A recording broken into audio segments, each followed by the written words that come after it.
Hello, everyone. My name is Dr. Tanya Blackman. I am so excited to be a part of the Nonprofit CEO. Tiffany Bell, please come on.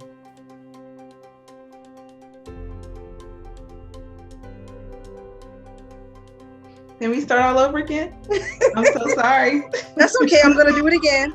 Okay, hold up. I have one more question. Tell me the name of the panel again. I can't remember the full name. I'll make sure I say the name of the panel when I introduce you. Every time I think about it, I think about how to get grants. But it's government contracts and grants. Contracts. Yeah, government contracts. Okay, all right. So it's close enough. All right. I'll paraphrase something along those lines. Okay.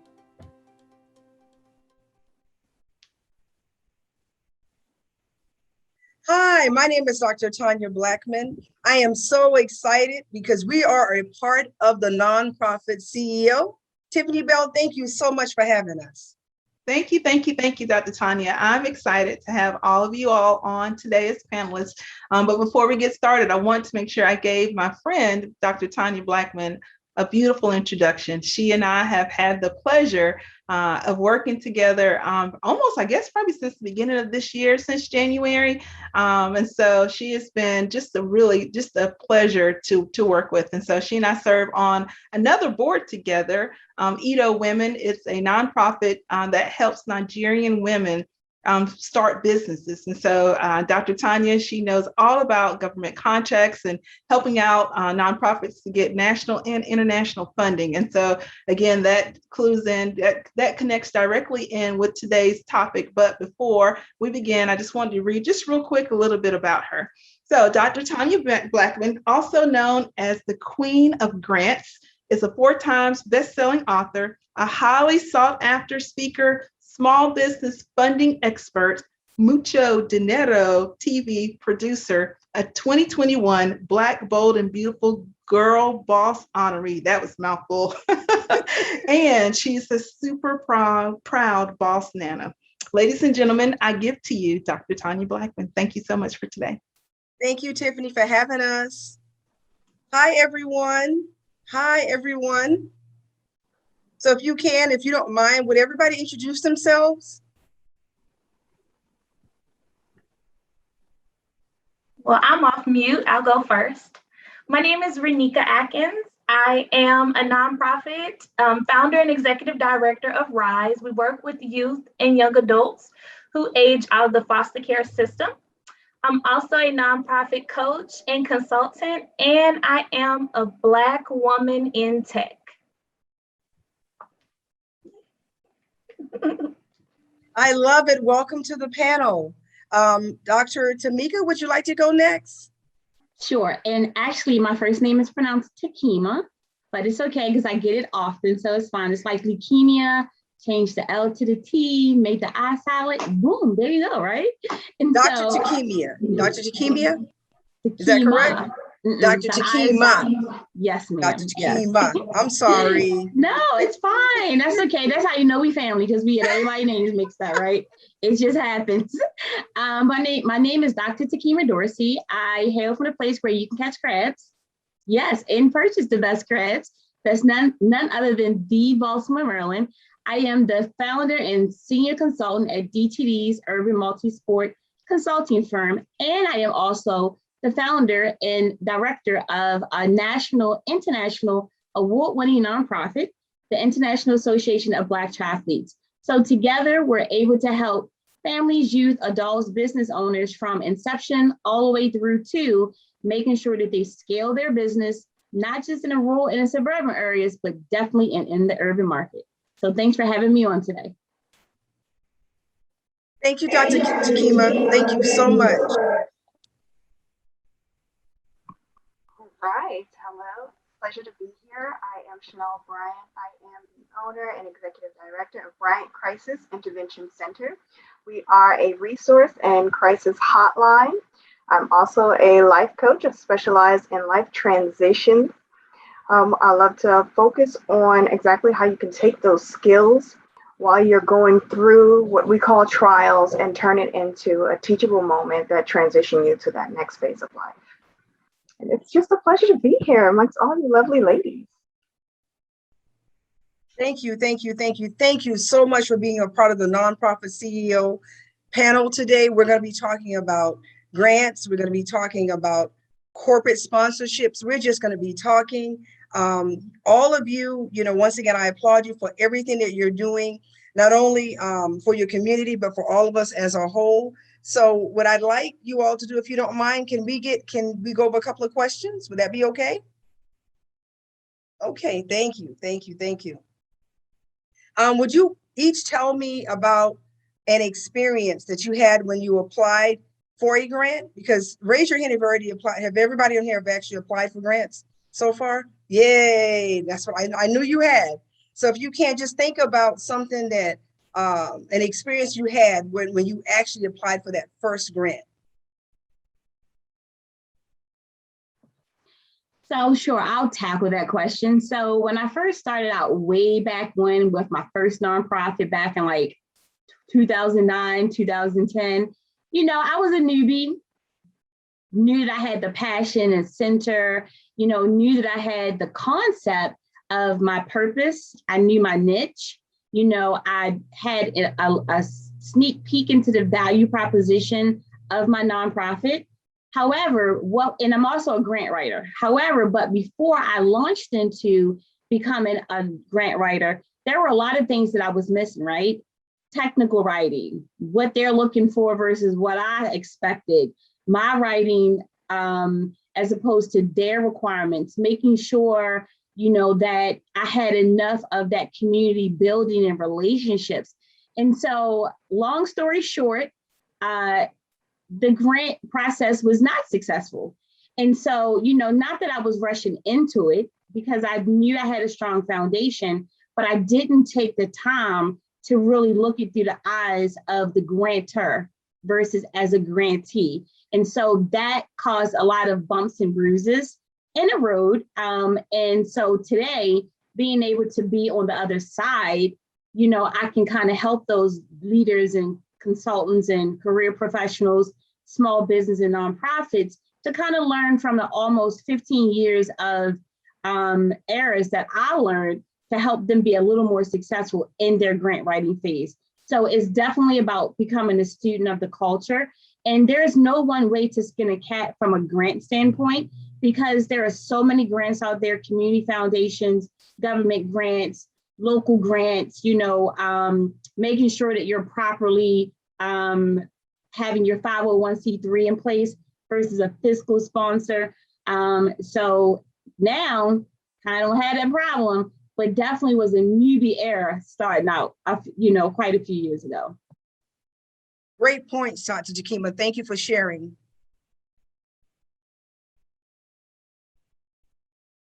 Who's next? I'll share about our first grant experience. It wasn't as a nice lesson to learn as Dr. Takima had. So when I started my nonprofit, I did what a lot of new nonprofits do. I got a grant writer. It was one of the first things I did. Besides getting a board, I didn't even have my 501c3. Had the grant writer, hired her, was paying out of pocket. She decided that we were going to go after federal grants. It was like a $900,000 grant. I know. And I'm over here, I'm still going through the process of learning about nonprofits. I didn't know about nonprofits. I'm in social work and I went to school for administration, but we didn't get to that part yet. So I had the writing skills, I just didn't have the prior tools and knowledge to know where it fits in the funding development of a nonprofit. So had the grant writer, got to the grant due date, realized the grant writer did not know how to write federal grants because she knew nothing about the SAM number and the DUNS number. Now, the grant that we actually wrote was actually a very good grant as far as technical writing, everything was in there. But the problem is it was all false because the budget we submitted wasn't a real budget, right? We submitted a budget to fit the amount for the grant versus the actual budget of the organization.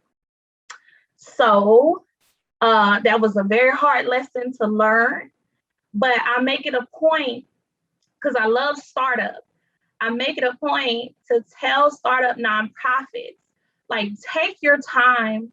The grants will be there or they won't be there, who knows? But take your time, learn what you're doing, and you don't have to become a grant writer, but at least know about grant writing. And then that way you won't get scammed, because it was a scam. It was a scam. And you know how to vet people who are helping you. So yeah, that was my first grant writing experience. Just the first one. I had to bump my head just one time. So yeah, that was our first grant writing experience. Thank you so much for sharing that experience. I know that's going to help a lot of people. When you were talking, I was just thinking, ouch, ouch, ouch. So many great lessons. Thank you so much. And then the last person. Yeah, so my first experience, I'm one of those very independent people. So I like to learn, I like to gather the resources first. So I think I did about 4 along the same time and tried to get small ones and then something that looks like it was really big and it was going to take some time to learn. So the first one I did get, it was a very small grant, it was about $10,000. It didn't require a lot. It didn't ask me for a whole lot of information. Just what do you do? What are you going to do with it? And I tried to start off with something very, very simple, very basic. I wasn't trying to make my business have all the money in the world or anything. Just wanted to kind of get my foot in the water, so to speak, so that I know, okay, what are those very, very baby steps? And that's what I went for. The very first baby step that I could find and know it's within my realm before I could climb to that larger one. So that's pretty much my first experience. Thank you for sharing that. All 3 of you shared, I believe, some key components when you talk about what you have to do to get grants. I know in my professionally, what I do with clients is that every time I talk to somebody, it's always, how do you get the grants? How do you get the grants? But what people sometimes fail to do if they're really new at it is they fail to realize that the whole grant writing process is a process. And the foundation, like Dr. Takima said, all of you said that the foundation really has to be built along the way. So, and then when I think about the different types of grants, we have foundational grants like you were talking about earlier.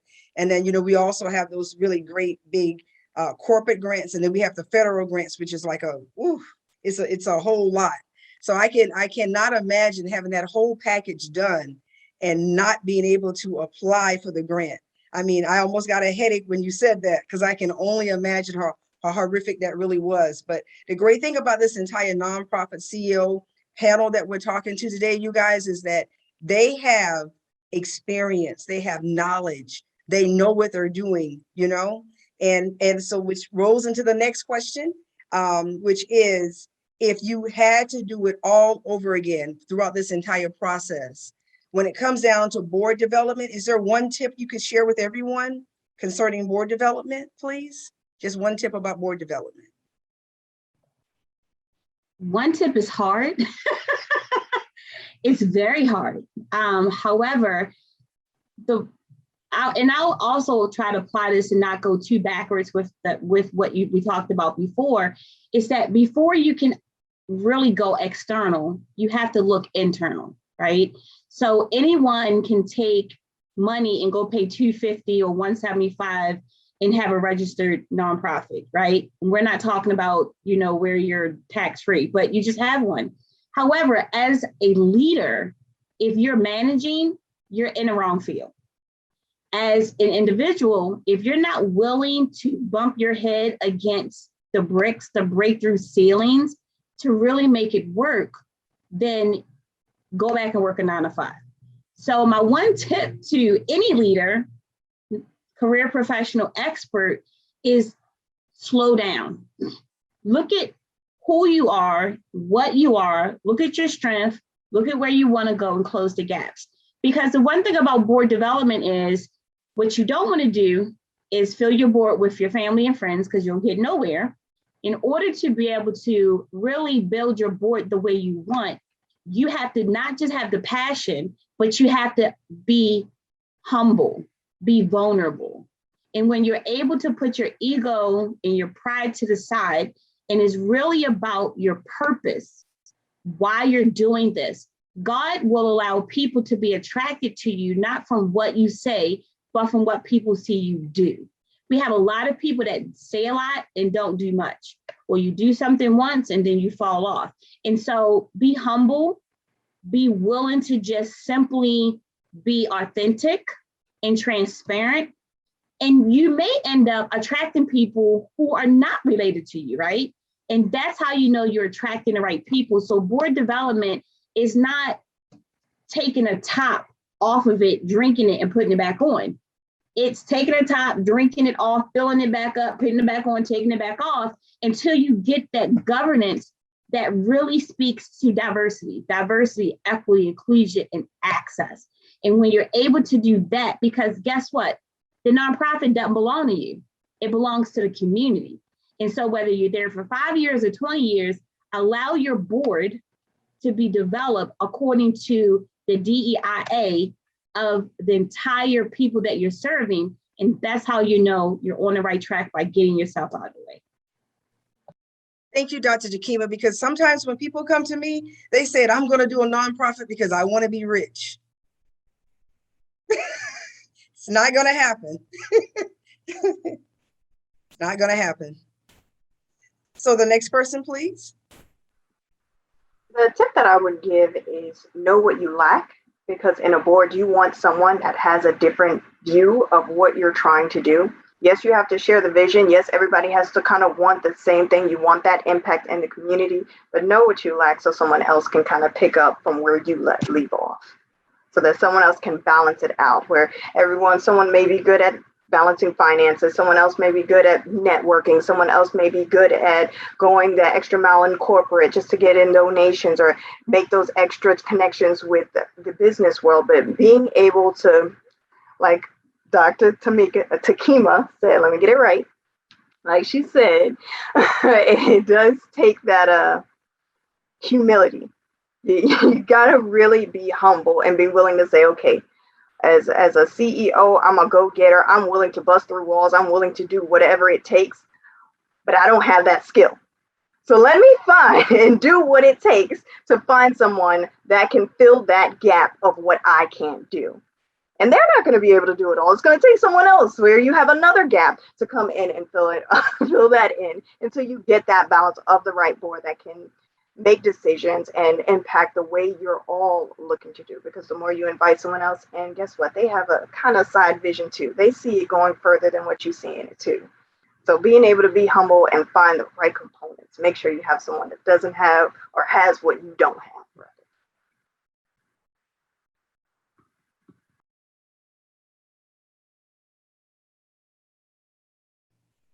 Sorry about that. Well said, Ms. Bryan. I agree with you on that, because it would be, it doesn't make a lot of sense for us to like have all these people that are really good at social media, but then nobody's really good at technical writing, or nobody's really good at research. So I'm a woman of faith, and I pray a lot, and I say, you know, God, send the people to me that's needed in order to make sure that this mission and these goals are actually met. So I just love working with people, and I believe that board development has a lot to do with working with people, because you grow on the inside, you grow on the outside, and then you grow together because you join hands. Ms. Atkins, you're next. Yeah, so I have two pieces of advice. Going to what you said, Dr. Blackman, about growing on the inside. My first piece of advice is to know yourself a little bit. Take inventory of why you are actually doing this and why this is important to you, because you're going to have to get really good at being able to convey that to other individuals who are going to be on your board, who is also going to have to be really good at conveying that message. So if all they know is what you try to tell them and they don't get to learn the mission for themselves through what you do, it's going to be real hard getting your board members to get really engaged in your organization. And then my other piece of advice is to understand that your board will change, and that is okay. The board that you need for years 1 through 5 or 1 through 10 may be different than the board for 10 through 20.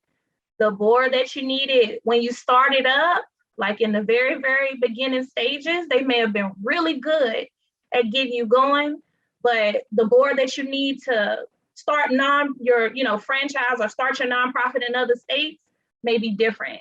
So you may need a different skill set. So just don't marry the board, don't marry the people, marry the mission. Well said, Ms. Atkins. I agree with you 100% on that.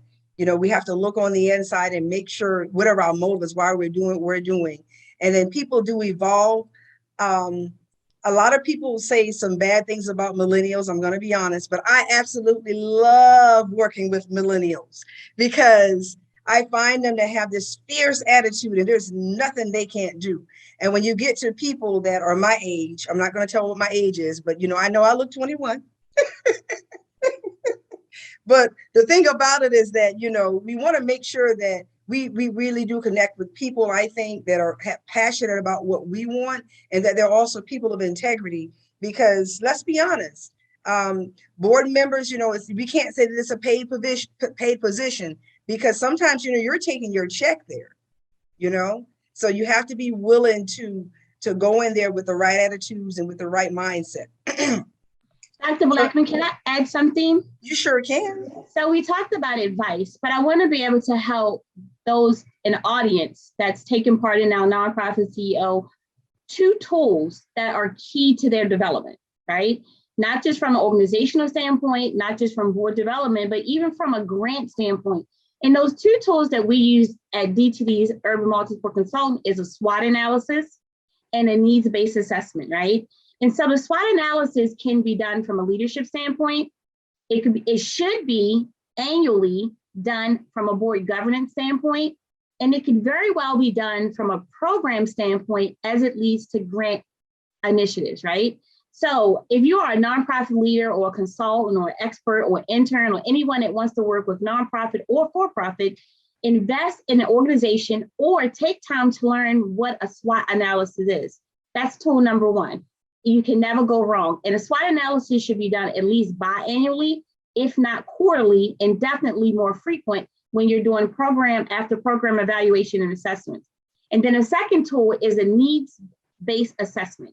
That needs-based assessment is definitely used for programming, but it's something that can help strengthen your board attraction outside of what the SWOT analysis identifies. So when you always have tools versus insight, you can never go wrong, because those tools are going to give you a pre, a post, and an in-between with data. And data is what really drives making sure that you're funding and filling not just board members, but volunteers, interns, and grants, so that even if someone dips with that SWOT analysis, you know what area they dip from, right?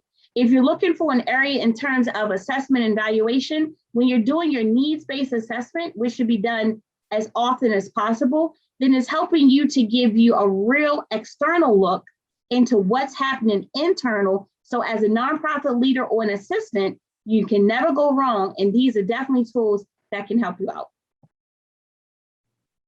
Thank you, Dr. Takima. You know what, you guys, you're really, this is a treat today. This is a full portion, because these women right here, all 3 of you absolutely rock.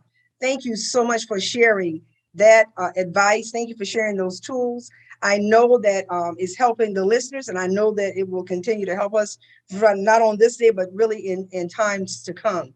So thank you so much for all the input you've given thus far. So now what I'd like to do is I'd like to switch gears. I want to talk a little bit about corporate grants. I was wondering, do any of people on the panel, do any of you actually have any corporate sponsorships, or have you already participated in it? Okay. So if you don't mind, Ms. Atkins, we can start with you. Will you tell us about what you had to do in order to form that partnership? Some tips on that. Yeah, so of course we work in the community for my nonprofit. And what I did was, of course, I found out the person for that corporate sponsor. It's Lockheed Martin. I'll disclose. It's Lockheed Martin. They sponsor our STEM program for the girls in foster care within our organization.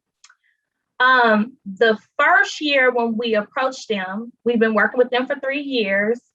I contacted the person who was over the corporate sponsorship, the employee giving program. Well, I was stalking them on LinkedIn. I saw that in the area, this person was involved in them giving a sponsorship to another girls-led organization. So I reached out to the person that they mentioned on the LinkedIn post. Unconventional, but hey, it got the job done. And I formed a relationship with her.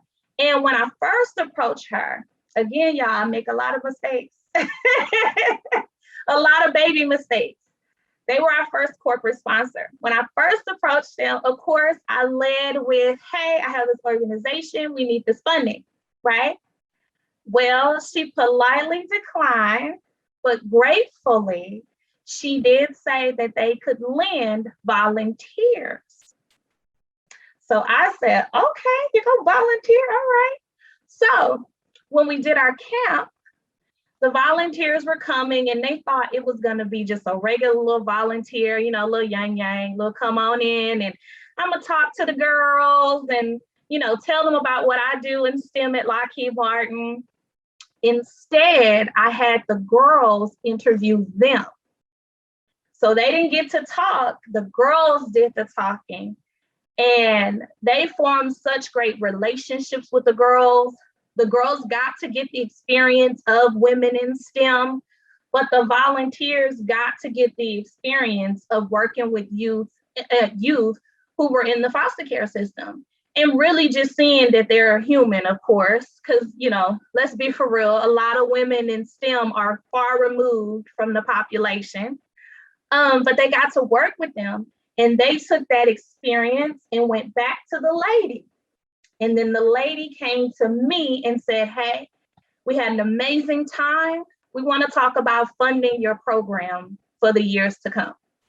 So that's how my corporate sponsorship came about.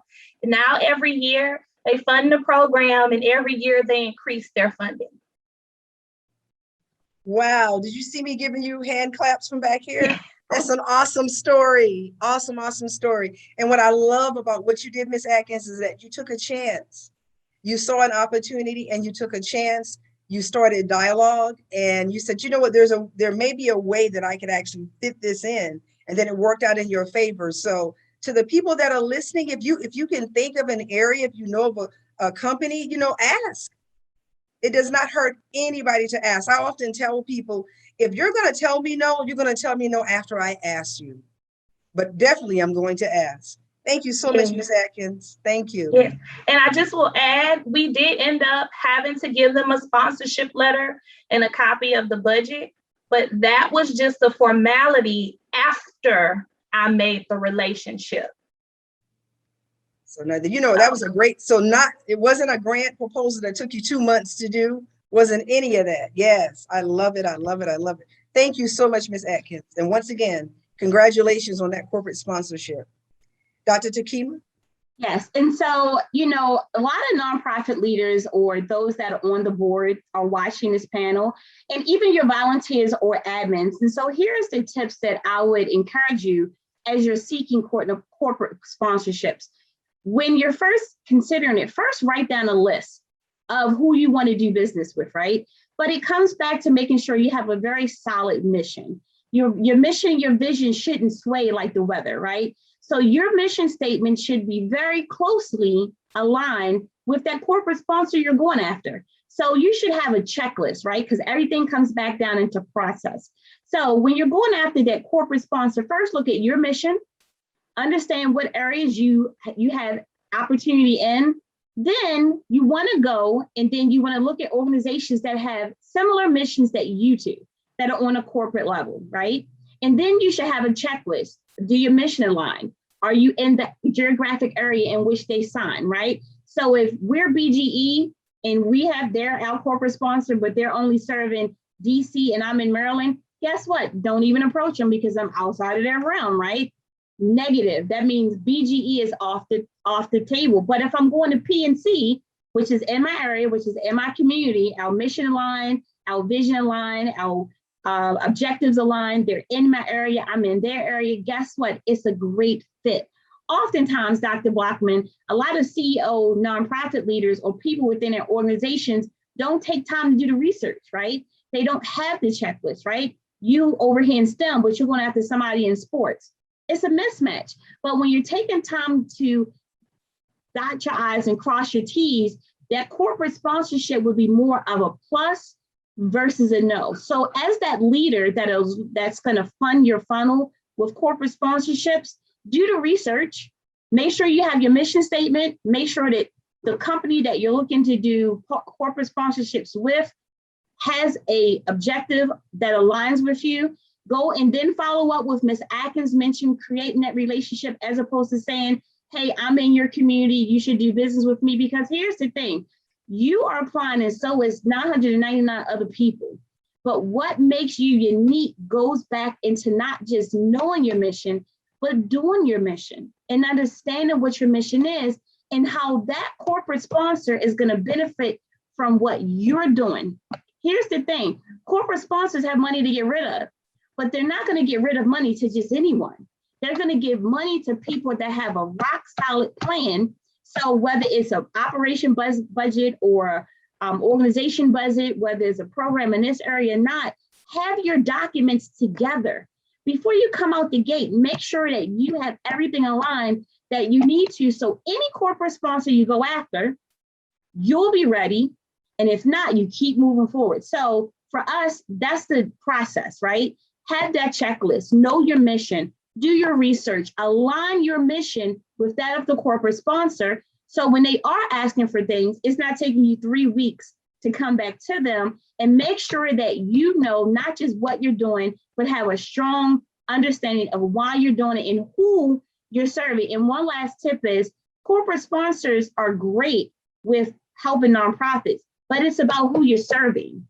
And if you're who you're serving and who they're serving line up, it's going to make sense. But here's the other thing, Dr. Blackman. We're already in fourth quarter of 2021, right? You should be researching corporate sponsors for 2022 and or 2023, because guess what? It takes at least 3 to 6 months for them to give you a return. They already know right now who they're funding in fourth quarter of 2021, first and second quarter 2022. So if you have a project that's coming up a year from now is the time to start aligning those mission and visions and goals and start developing those relationships, like Ms. Atkins says.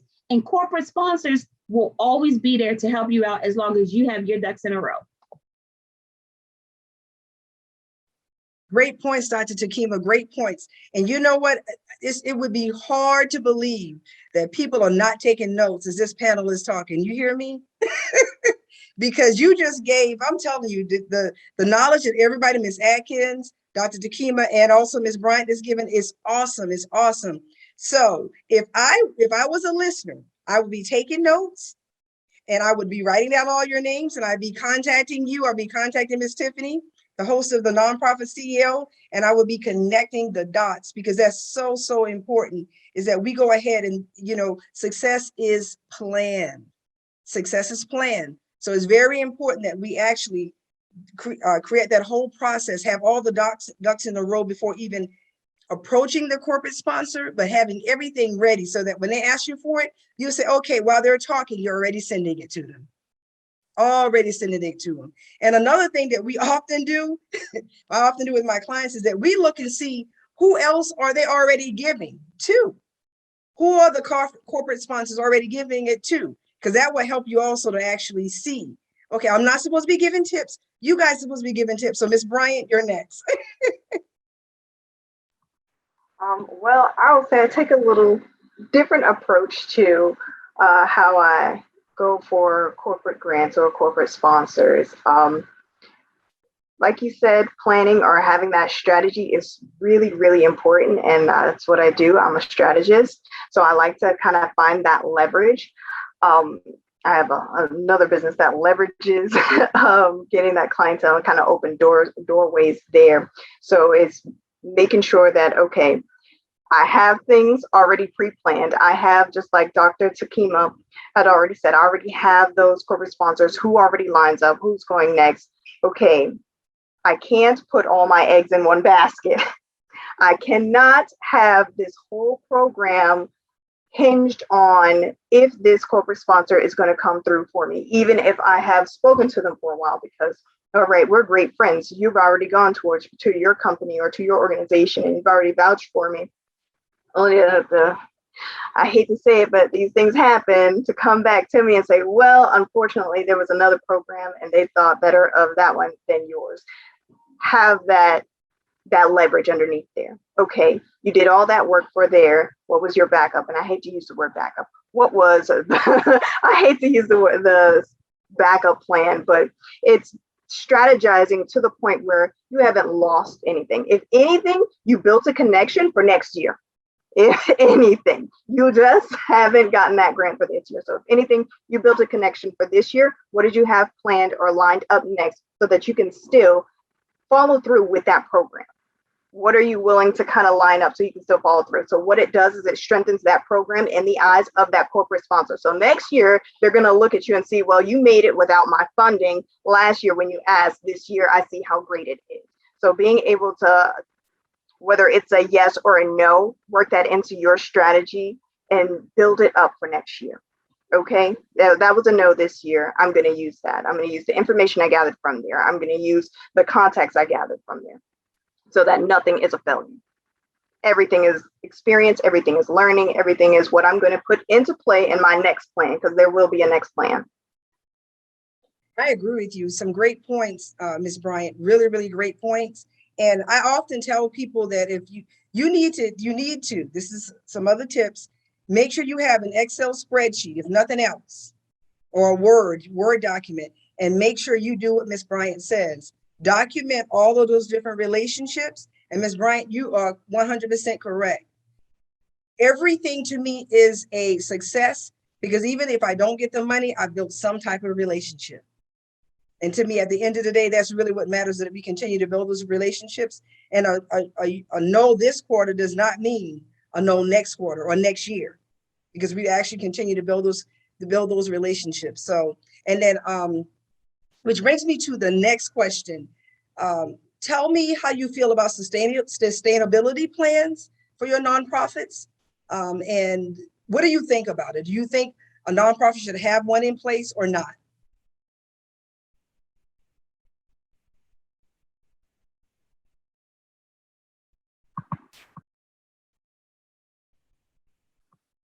I do think you should always have a sustainability plan, because for every grant, there is an expiration date for everyone. There's an end date for it.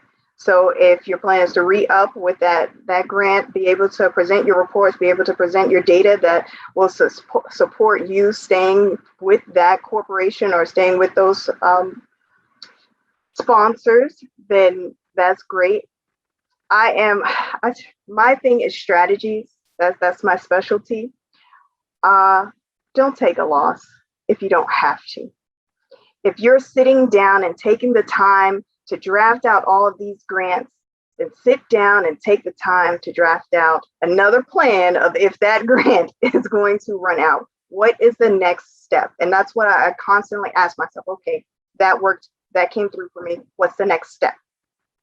Solve the problem or answer the question. Be able to ask yourself, okay, what comes after this? What comes after this grant runs out? What comes after this sponsor is no longer interested? And answer that question for yourself so that you can make sure, okay, whether it's here or it's not, I can sustain myself because I've already seen this coming.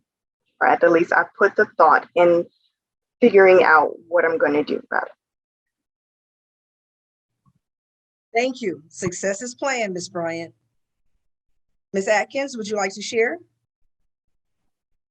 I was just gonna say that a sustainability plan is very, very important. Case in point, COVID. COVID. That's all.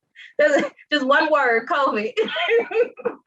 So having that sustainability plan is important because it not only tells the funder what you're going to do, but it also has a plan in place for your organization that if public funding runs out, if that grant runs out, if we don't get any more donations from anybody, how are we going to navigate in order to still serve the people we serve?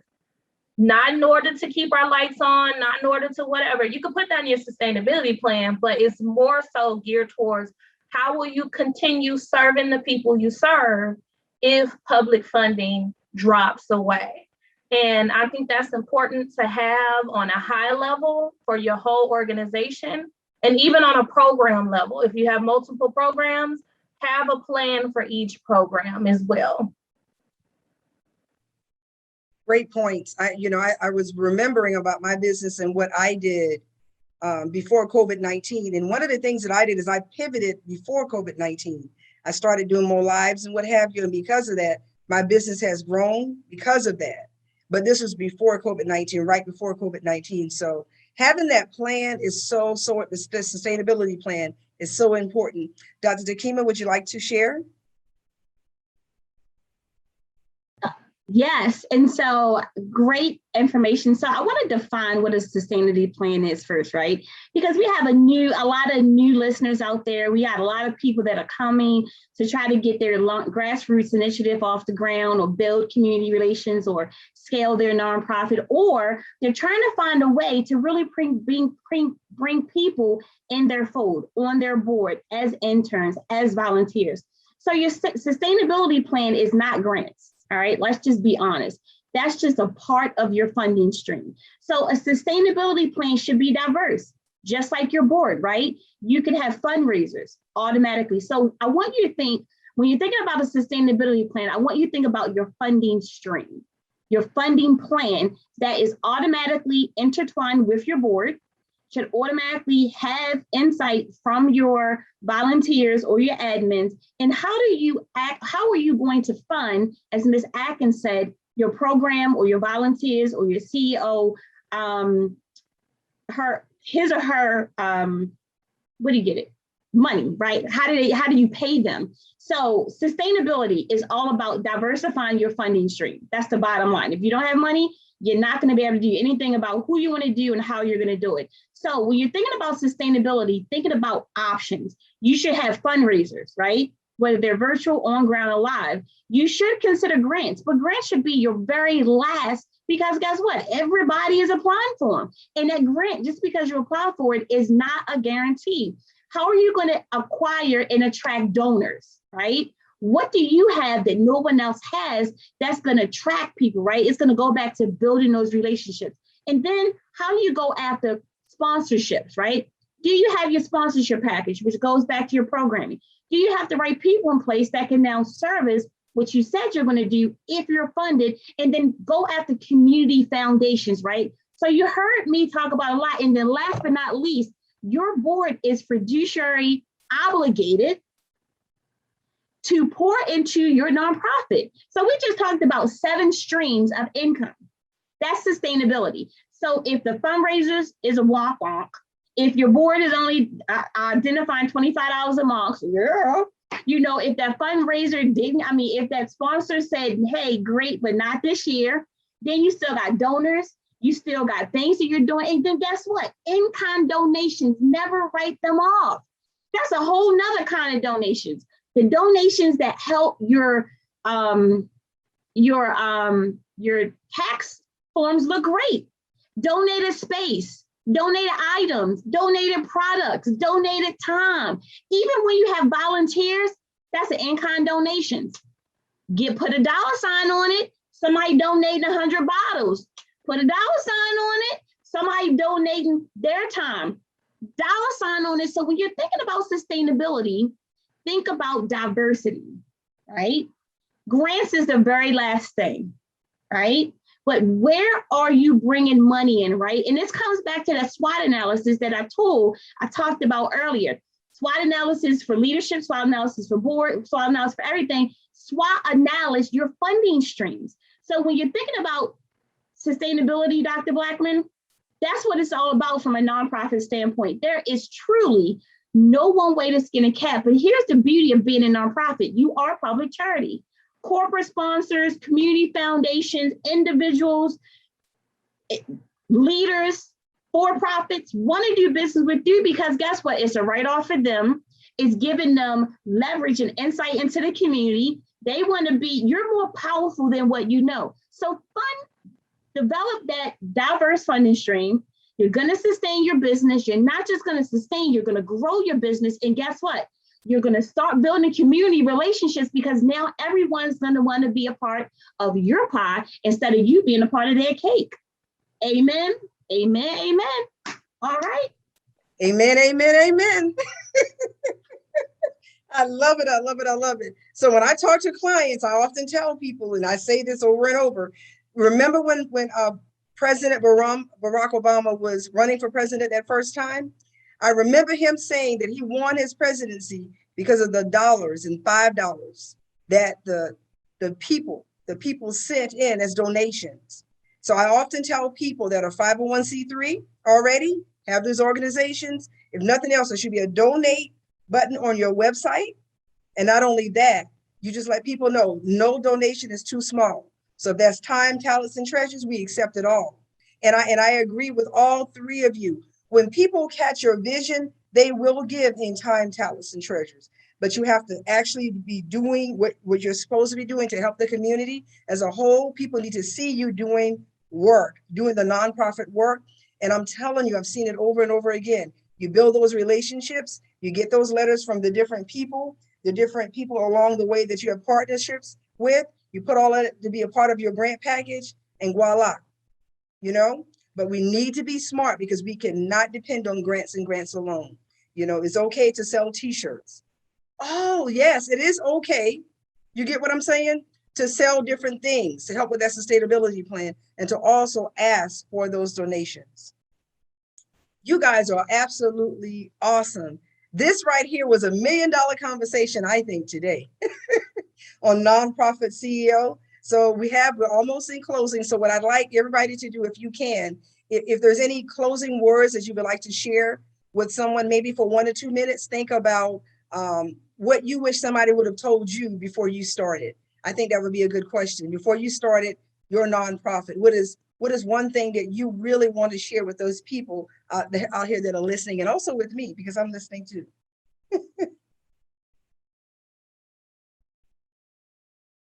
Ms. Bryant, would you like to go first? Sure. Let's see. What I wish someone would have not necessarily told me, but I wish someone would have asked me the hard questions. Because when I came with, hey, this is what I want to do, everyone was always like, oh, that sounds great. You can do it. Go for it. I wish someone would have asked me the questions of how. Where are you going to get your money from? How are you going to set up your plan? How are you going to sustain yourself? How are you going to go out there and find people? I wish someone would have asked me the hard questions. So if you have someone, you're telling someone your passion and you have someone start asking you questions, don't take it as someone tearing you down. Don't take it as that toxic vibe coming at you. Take it as you being tested. How am I actually going to do this? Because those are the questions you need to be able to answer for yourself. It doesn't have anything to do with the person who's asking you those questions. You need to answer those questions. You need those answers. But yeah, just have someone that gives you those hard questions. Thank you, Ms. Bryant. Those are some great questions. Ms. Atkins? I would just say, I wish that someone would have told me, and I tell others now, never outsource your mission.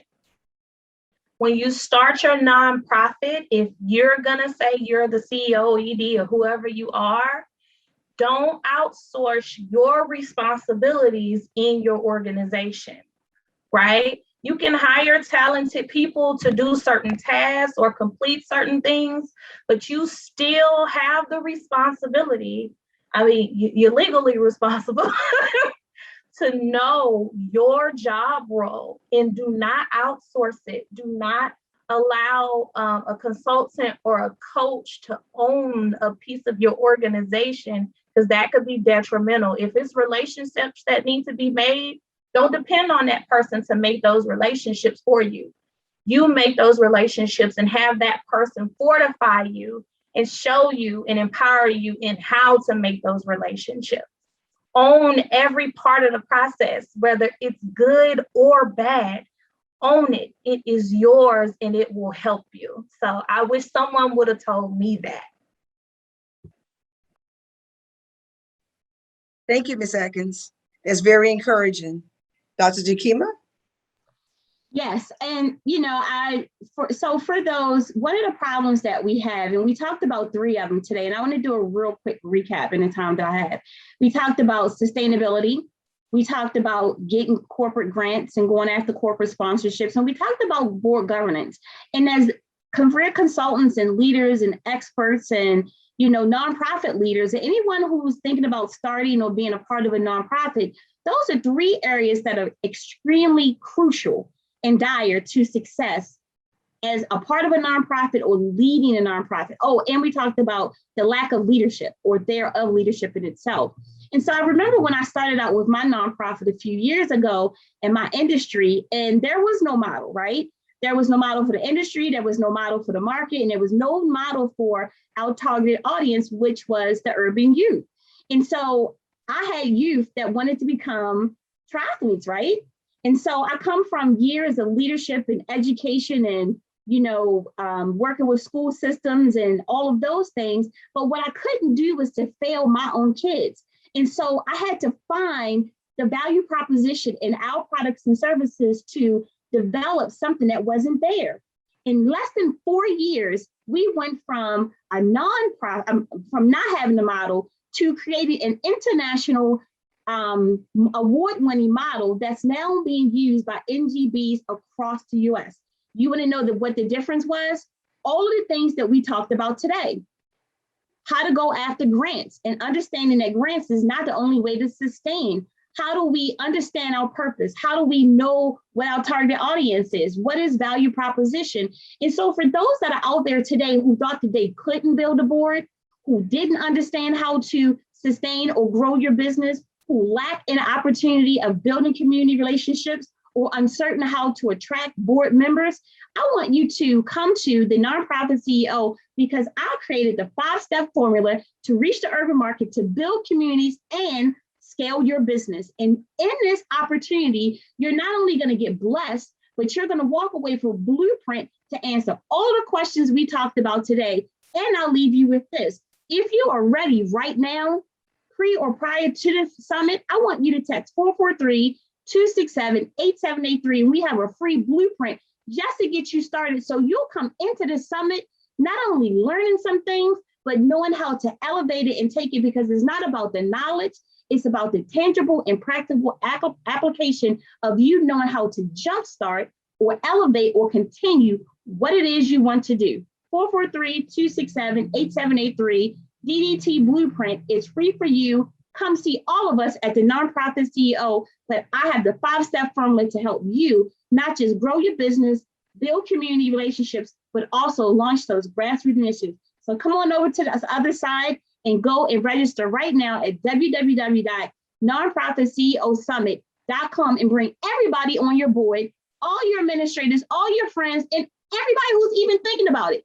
Even if you want them to come work with you, here's what we learned in 2021. And Ms. Atkins mentioned it. COVID taught us that even doctoral holders were on the unemployment line. If you're only working a 9 to 5, then you need to show up. If you're trying to figure out how to stop working a 9 to 5, you need to show up. If you're figuring out how to scale your business in the area that you're passionate about, you already know you need to show up. So we look forward to seeing you on the other side. Yes, I love it. I love it. I love it. So in closing, what I like us to do, if everybody could go ahead and unmute I want us to say something real quick. So on the count of 3, let's say nonprofit CEO. Is that okay? Yeah. All right. 1, 2, 3. Nonprofit CEO. Yay! You should have counted us down. I was like, go. I was like, too fast. Sorry. That's okay. That's okay. I have had a ball with every one of you. I just speak blessings over all of your nonprofits. Dr. Takima just offered everybody an opportunity. If I were you, I would not miss out. Now is the time to not miss out. You've been given an opportunity to just grow, you know? And remember, we're all here to help you. We're all here to help you. So if this has been a blessing to you, be sure that you let Miss Tiffany Bell know, okay? We'll talk to you the next time.